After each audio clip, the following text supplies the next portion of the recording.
अस्सलाम वालेकुम friends, welcome to my channel. उम्मीद है आप सब ठीक ठाक और खैरियत से होंगे।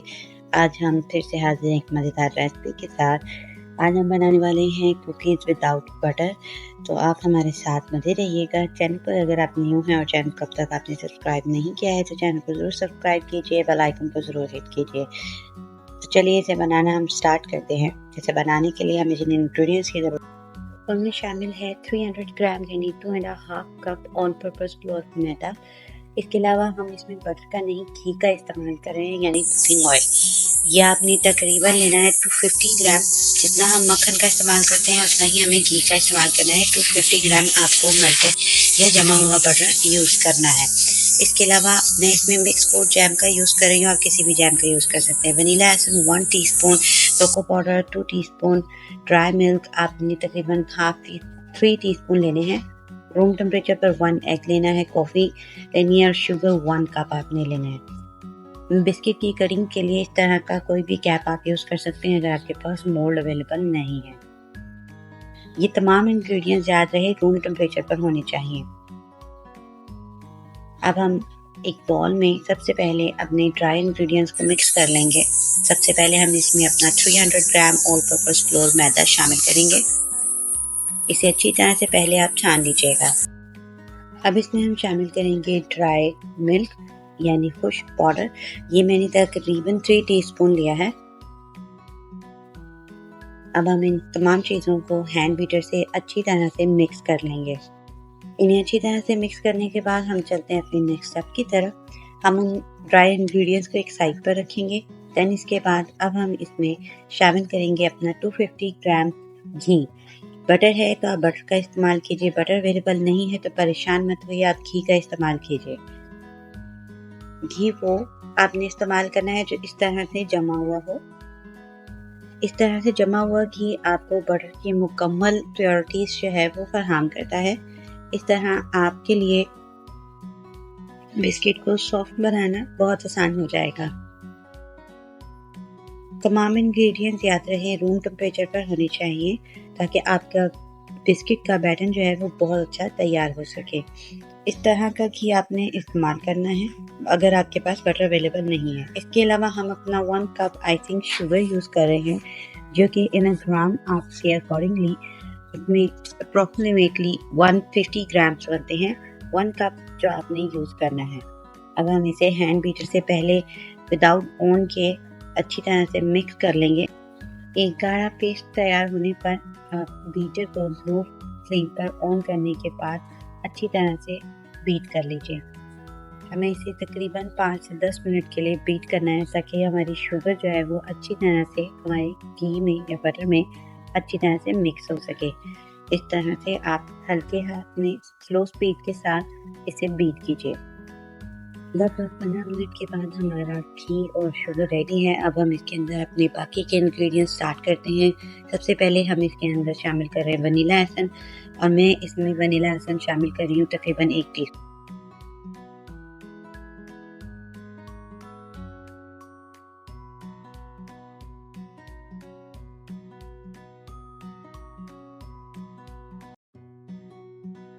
इसके अलावा इसमें शामिल करेंगे 1 एग जिसे मैंने रूम टेम्परेचर पर अच्छी तरह से सेट कर लिया है। इन इंग्रेडिएंट्स को आपने बीटर से नहीं हैंड बीटर की मदद से अच्छी तरह से मिक्स करना है। बहुत ज़्यादा बीटर का इस्तेमाल बेकिंग में किसी भी चीज़ को ख़राब कर सकता है, इसलिए जिस चीज़ में बीटर यूज़ हो उसे बीटर यूज़ कीजिए। जिस चीज़ में बाय हैंड बीटर यूज़ किया जा रहा है आप उसमें बाय हैंड बीटर यूज़ कीजिए। अच्छी तरह से सॉफ्ट हैंड के साथ आप इसे मिक्स कर लीजिए। आप देख सकते हैं बिस्किट्स के मावा का जो कलर है वो चेंज हो रहा है।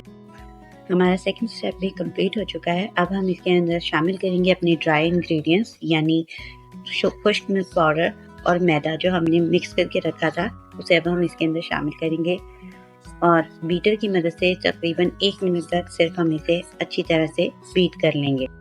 1 मिनट बीट करने के बाद ये आपके पास इस तरह से डो रेडी हो जाएगा। अब हम इस डो को 2 पार्ट्स में डिवाइड कर लेते हैं।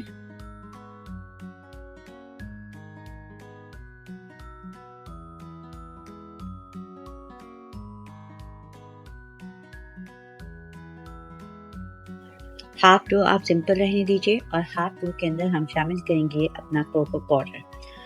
कोको पाउडर के लिए आपको जो मिकदार ज़रूरत हो आप सिर्फ उसका इस्तेमाल कीजिए। मैंने यहाँ पर ये तकरीबन 3 टेबलस्पून लिए हैं, लेकिन मैंने स्टेप बाय स्टेप टीस्पून की मदद से इसमें शामिल करूँगी, क्योंकि बहुत ज़्यादा आपका कोको पाउडर आपका बिस्किट ख़राब भी कर सकता है।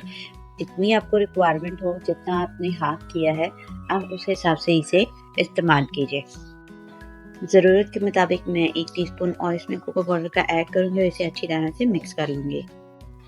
थर्ड स्टेप के अकॉर्डिंगली आपको इसे एक खुले बर्तन में इस तरह से अच्छी तरह से यकजा यानी स्मूथ कर लेना है, ताकि आपके बिस्किट्स जो हैं वो टूटे नहीं।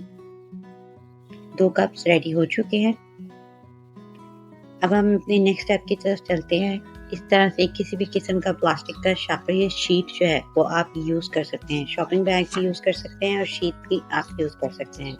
मैं सबसे पहले वनीला से बिस्किट्स बनाना स्टार्ट करूँगी। अब जितने भी स्टेप्स हैं उन्हें आपको बहुत गौर से देखना है, ताकि आप इजीली बिस्किट्स को रेडी कर सकें। अब जो स्टेप हम इसमें ऐड करने लगे हैं, ये बच्चों के लिए सबसे प्लेफुल टाइम है। आप अपने साथ अपने बच्चों को इस टाइम में ज़रूर ऐड करें और वो इस चीज़ को बहुत अच्छी तरह से एंजॉय करेंगे। हम डिफरेंट स्टाइल्स में बिस्किट्स को रेडी करेंगे। आप स्टेप बाय स्टेप तमाम स्टेप्स को चेक करते जाइएगा कि किस तरह से हम तमाम बिस्किट्स जो हैं उन्हें डिफरेंट शेप्स में कटिंग करके रेडी करते हैं। बच्चों के लिए ये इंतहाई प्लेफुल थिंग है। आप उन्हें अपने साथ इस गेम में प्ले करवाएं, ताकि वो अपने साथ साथ इन चीज़ों के साथ भी अटैच हो सकें। बच्चों के लिए ये बेहतरीन बिस्किट्स हैं। अपने पास घर पर इन्हें रेडी कीजिए, बच्चों को अपने हाथ से खिलाएं, टी टाइम में यूज़ कीजिए। उन्हें इसके साथ आप किसी भी तरह से उनको एंजॉय के लिए शामिल कर सकते हैं।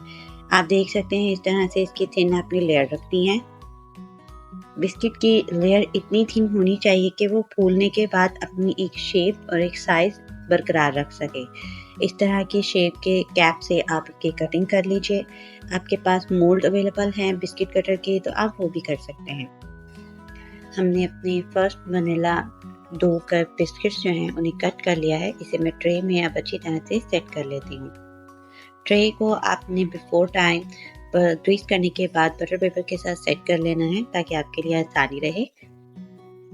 और इस तरह से हमारा ये डो बच गया है। इससे हम डिफरेंट बिस्किट्स रेडी कर लेंगे। इन बिस्किट्स के सेट को मैं ट्रे के अंदर सेट कर लेती हूँ। आप देख सकते हैं इस तरह से। तो इस तरह से स्ट्रॉ की मदद से आप इसके अंदर हार्ट बना सकते हैं, सर्कल बना सकते हैं। इट्स डिपेंड ऑन यू, आप कौन सी शेप बनाना चाहते हैं। इस तरह by the help of straw या स्पून आप इसे इजीली रेडी कर सकते हैं। ये आपकी चॉइस है। नेक्स्ट हम इसी तरह से एक और बिस्किट की शेप रेडी करेंगे। कलरफुल मज़ेदार, घर पर अपनी मर्जी की जो दिल चाहे वो शेप्स आप रेडी कर सकते हैं। इस तरह से बच्चों के लिए ये काफ़ी प्लेफुल है। उन्हें ज़रूर अपने साथ इसमें ऐड कीजिए।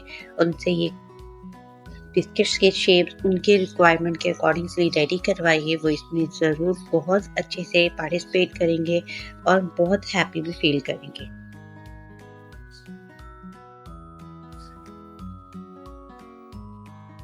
आप इन तमाम स्टेप्स को बखूबी आसानी से देख लीजिए। स्टेप बाय स्टेप जिस तरह से हर चीज़ को रेडी किया जा रहा है, आप भी इसी तरह से ही डिफरेंट शेप से बिस्किट्स को घर पर तैयार कर सकते हैं।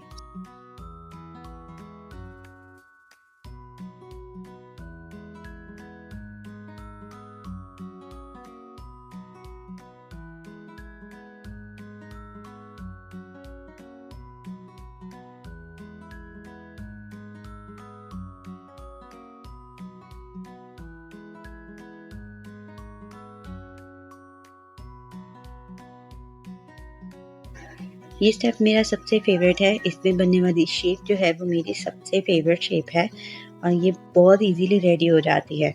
आप इसे बहुत गौर से देखिएगा और आपको भी फाइनल शेप जो है वो बहुत ज़बरदस्त लगेगी।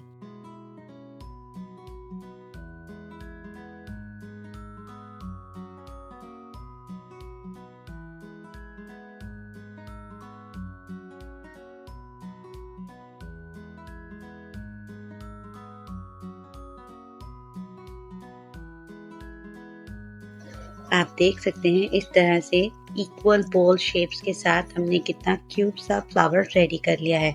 और अब मैं नाइफ की मदद से इसके ऊपर हल्की हल्की टक लगाऊंगी। हमारे तकरीबन तमाम बिस्किट्स तैयार हैं। मैंने जितना मावा बनाया था उससे मैंने ये तमाम बिस्किट्स रेडी कर लिए हैं। आप देख सकते हैं ये तमाम बिस्किट इस तरह से रेडी हैं, ट्रे में सेट हैं। आपने इसे 15 मिनट के लिए रखना है 170 डिग्री पे ओवन के अंदर। अगर बिना ओवन के बनाना चाहते हैं तो एक देचकी के बॉटल में आप नमक डाल लीजिए और उसके ऊपर स्टीमर रखते हुए आप इन्हें कुक कीजिए 15 मिनट के लिए। ये बहुत अच्छे से दम पर रेडी हो जाएंगे। हमारे बिस्किट्स तैयार हैं। आप देख सकते हैं ये कितने ज़बरदस्त तैयार हुए हैं। अब हम अपनी जैम वाले बिस्किट्स जो हैं उन्हें रेडी कर लेते हैं। इस तरह से मैं चॉकलेट का एक सिंपल बिस्किट लूँगी और इसके ऊपर हम अपना जैम जो हमने लिया था, इस जैम को इसके ऊपर हम अच्छी तरह से लगा लेंगे। इस तरह हार्ट शेप में कटिंग किया हुआ बिस्किट जो है वो मैं इसके ऊपर इस तरह से फिक्स कर दूँगी और इस तरह ये जैम हार्ट जैसा एक ज़बरदस्त सा जैम बिस्किट आपके पास घर पर रेडी हो जाएगा। घर पर इस तरह से मुख्तलिफ से आप बना सकते हैं बिस्किट्स और बच्चों को इस गेम में आप लाजमी शामिल कीजिए। उनके लिए ये बहुत प्लेफुल चीज़ है और ये बहुत ज़बरदस्त से बिस्किट घर के अपने हाथ से साफ़ सुथरी चीज़ों के बने हुए हैं, इसलिए आप इन्हें यूज़ कर सकते हैं। बटर अवेलेबल नहीं है तो जैसे कि मैंने आपको गाइड किया है कि आप घी से भी इसे तैयार कर सकते हैं, बशर्त कि वो घी जो है वो जमा हुआ होना चाहिए, जिसकी वजह से आपका बिस्किट जो है वो बहुत आसानी से तैयार हो जाएगा, बहुत ही सॉफ्ट सा। उम्मीद है आज की एपिसोड आपको बेहद पसंद आई होगी। फिर मिलते हैं एक नए एपिसोड और मज़ेदार रेसिपीज़ के साथ। चैनल पर अगर आप न्यू हैं, चैनल को अब तक आपने सब्सक्राइब नहीं किया तो चैनल को ज़रूर सब्सक्राइब कीजिए, बेल आइकन को ज़रूर हिट कीजिए ताकि आपका और हमारा साथ इसी तरह बंधा रहे। अपने इर्द गिर्द रहने वालों का और अपना बेहद ख्याल रखिएगा। दुआओं में हमें ज़रूर याद रखिएगा। फिर मिलते हैं, तब तक के लिए अल्लाह हाफ़िज़।